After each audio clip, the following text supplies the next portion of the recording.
Budget सत्र के पहले दिन आज राष्ट्रपति का अभिभाषण हुआ। पहले ही दिन बीजेपी और कांग्रेस में सियासी महाभारत छिड़ गई।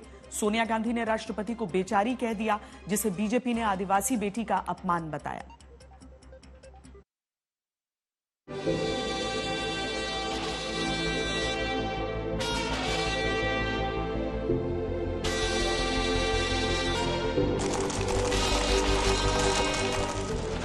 लाख से भी अधिक लखपति दीदी एक गरिमामयी जीवन जी रहे हैं।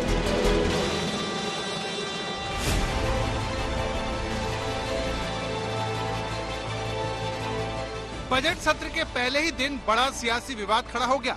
सबसे ज्यादा हंगामा सोनिया गांधी के राष्ट्रपति को लेकर दिए बयान पर हुआ, जिसमें उन्होंने राष्ट्रपति को बेचारी महिला कह दिया। Boring. No comment. No, the poor lady, the president was getting very tired by the end. Repeating the same thing again and again. No, she could hardly speak, poor thing. थोड़ा पीछे हो जाएगा।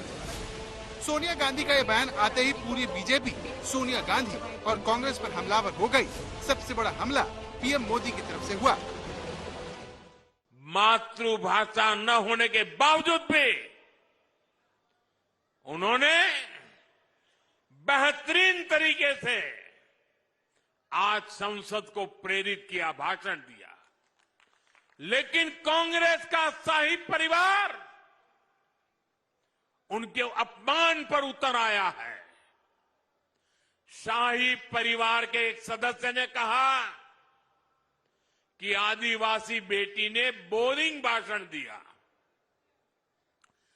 दूसरी सदस्य तो इससे भी एक कदम आगे बढ़ गई। उन्होंने राष्ट्रपति जी को पुअर थिंग कहा, गरीब कहा और चीज कहा, थकी हुई कहा।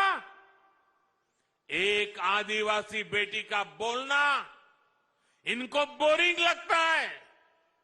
ये देश के 10 करोड़ आदिवासी भाई बहनों का अपमान है। राष्ट्रपति का अभिभाषण खत्म होने के बाद जब सोनिया गांधी से उनकी प्रतिक्रिया मांगी गई, तो राहुल और प्रियंका की मौजूदगी में सोनिया ने बयान दिया, जिसे बीजेपी आदिवासी बेटी का अपमान बता रही है। वहीं प्रियंका गांधी ने बाद में आकर सोनिया गांधी का बचाव किया।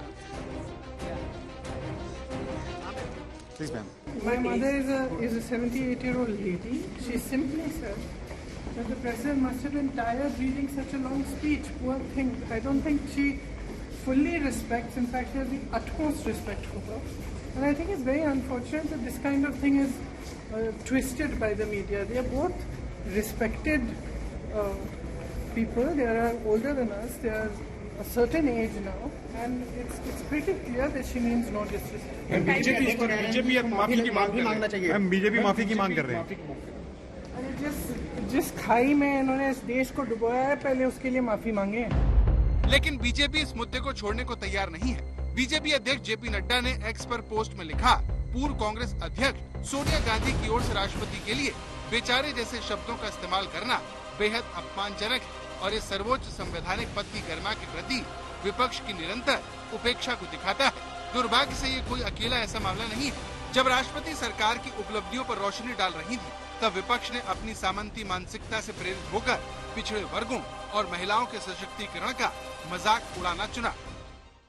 सोनिया जी को अपने इस टिप्पणी के लिए क्षमा याचना महामहिम राष्ट्रपति जी से करनी चाहिए। इस प्रकार की अहंकार के लिए मैं कठोर से कठोर शब्दों में उसको निंदा करता हूं। घोर निंदनीय है और माफी मांगना चाहिए।